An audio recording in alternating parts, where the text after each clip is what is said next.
Hey, it's Jen Hayward. Um, I'm on a couple of different platforms today, but really just Facebook. But I'm just using my StreamYard. Um, and I'm actually on. I was going to talk about Father's Day. That's right. You get to see all my weight loss flap on my arms. Lucky people who aren't here yet. If you're watching this a little bit later and you end up making comments and you think I'm live, make sure I am live because I like to respond right away, but sometimes I can't. So checking if this even works. Do people even show up? I don't know. I don't care. I mean, I do, but I'm here just to chat about something very specific. So um, I gotta love TikTok. I gotta tell you, I gotta love TikTok. Why? Um, TikTok kind of shows the things that are going on in the world in short snippets. And I didn't realize how much I relied on like the Daily Show, Steve Colbert, all those things for some of my news until the writer's strike. And I was like, hey, what's going on in the world? And turns out a lot of stuff. So I'm going to tell, if you're on my individual feed, by the way, I just need to tell you, you won't be able to see. I won't be able to see your comments. You can always, if you do want to comment or you want to join, go over to Jen Hayward Show on Facebook or even Connect TV, which is sort of a thing. Anyway, so yes, why am I here? We want to talk about pride. Here I am, a Métis woman, and I want to talk about pride, and I'll tell you why. I say that because it's also Indigenous History Month, and I'm doing a lot for that. And honestly, I kind of stay out of pride a lot. I just don't go out, so that makes it difficult. And I've always celebrated it and that sort of thing. And I've always said, hey, there's been such mega progress in this area. And then today I'm thinking maybe we haven't. So I'm going to take you back to 2001. So my friend Shirley, who was my maid of honor at my wedding, she lived near Toronto, and which is somewhere probably within 4 hours of Toronto, but I call it near Toronto. When I lived in Saskatchewan, everything was near Toronto, except for Ottawa, I guess. So anyway, and I was a director of a women's center, and my job was to write letters to the editor to monitor feminist intersectional activities, even though they didn't really call it that back then, things that are going on. And the city had kind of a nut. His name was Bill Watcott.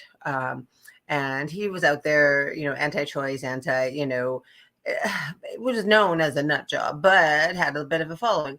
So he got the city in 2001 or two, I think it was one, to declare heterosexual Pride Day.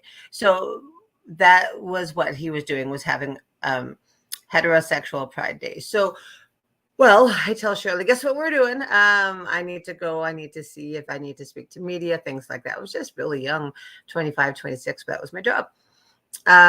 So we went, and it was really so pathetic.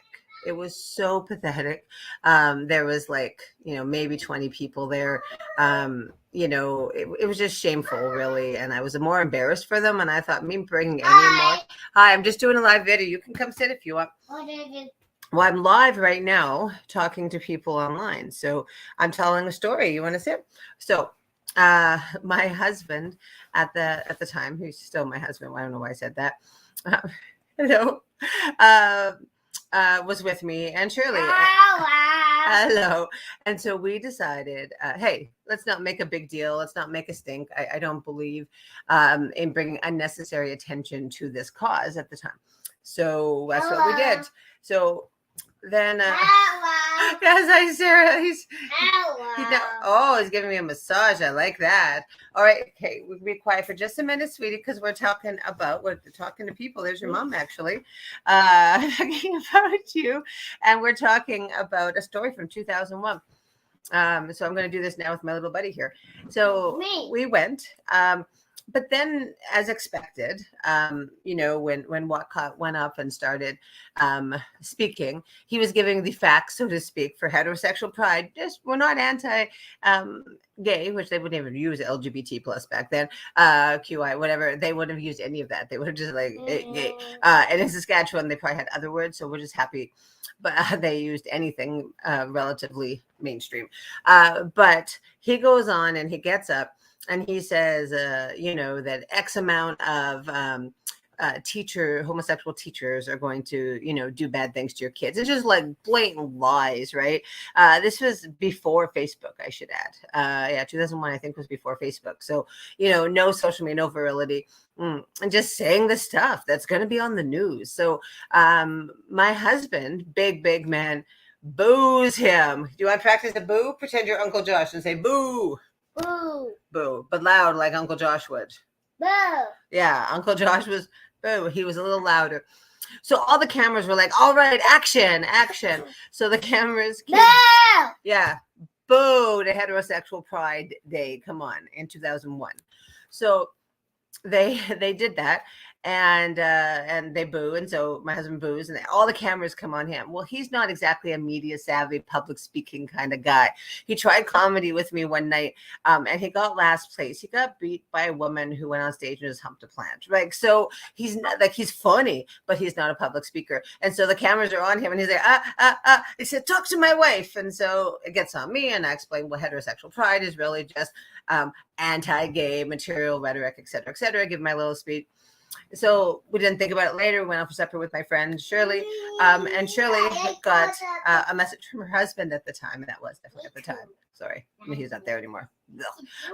Oh God, I hope Shirley doesn't watch this. Sorry, but anyway, so we're there, and his name is Tony. He calls and he says, hey, sweetie, to his wife, what were you doing today? And I guess it made national news, and it said Jen Hayward and partner, and it had me next to Shirley, not to my husband. And it was very funny. But the point is, that was 2001. No, hands up. It was 2001. And I thought, I've looked back. I was at the 2000 World Women's March, and I've looked back on the progress. And I've been to Zambia, and I've been to Kenya, and I looked for the world stage. And I said, there's some areas we have made huge strides in. So I was a little bit surprised, not being into the news as much as I used to, and being a little old and tired after life has beat me down. And I got this little guy, my little, whatever you want to call him, my little buddy, here all the time. So I keep busy. So a little surprised on TikTok to find out that there were people who were marching against pride, saying like, save our kids, leave our kids alone. And one actually had Christians and Muslims unite finally. And I got so angry. And I was like, old Jen was just coming up, because I was like, not only did we not make progress that I thought we did, we seem to be progressing that number of people. And it reminded me of the convoy. And sorry, I know I have a couple people in my life who were of that belief. But if you believe in denying rights, if you believe that we can't talk about like heteronormative type things, if you can say husband and wife, you should be able to say wife and wife. You should be able, like, it's ridiculous. Having a drag queen at a school is excellent, because children can learn some fashion sense. Like, what? And I was just so, oh my God, you're choking me, buddy. I was so disheartened that here we are in 2023. Hey, no, Market. It was 2023, and we're back.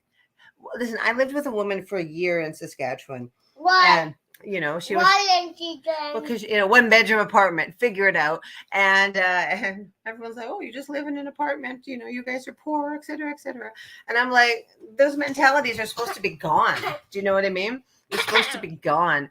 And, like, we're supposed to be at an age, like, my kids came out and I was like, duh. Here's the cake I've been holding for you, right? So I don't know what to do about this. I'm very annoyed more that they're like Christians and Muslims, because first of all, not all Christians are down there, and not all Muslims are down there. So stop hiding and using religion for your hate. And also, the people who hated me back on Facebook, I'm trying to be kind about it, but stop being jerks. Ridiculous to deny, and the poor and the trans teens who are hearing this, and all, never mind trans teens, trans adults, like, they're going through such transitions in their life, and to not be accepted for who you are. So how do you change the world, buddy? Do you remember? With kindness? I'm cute.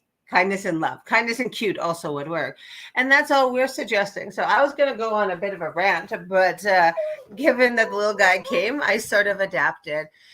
could we all just be kind? Like, and if you're someone who believes that the current curriculum should not include anything related to gender and sexuality, I really want to ask you, is it because you want control and domain over your children? And what if they are trans? And what if they are gay and you are telling them that they are not acceptable? And why do you think the suicide rates are so high? So be part of the problem. If you don't agree with it, why don't you reach out to someone and ask more information instead of joining a protest? You know what Christians and Muslims did? And it wasn't Angola, in Liberia. They band together to get rid of the warlords. They band together and sang in peace to get rid of warlords and rape as a war crime as a regular basis. That's what the women did. It's a movie called, a documentary, Pray the Devil Back to Hell. That is uniting Christians and Muslims. That is people for peace. This is people for hate. And that's all people are going to get from your religions, is that it's hate filled. You leave your children alone. You brought your children to a protest to say that someone else's lifestyle is wrong. Think about that. That's like someone showing up to your door and saying it's wrong to be a Muslim. It's wrong to be a Christian. Hey, regardless of that, you have the right to live freely and to be who you are and have your religion. And don't say that other people can't have their things where they may be marginalized or where they may be. Stop it. So that's what I have to say. I'm not being funny about this stuff anymore. 22 years ago that happened. And today, people are still protesting. And it makes me think, why did we do all this fighting? And how worse would it be had we not? I'm Jen Hayward, and I'm going to go have some tea.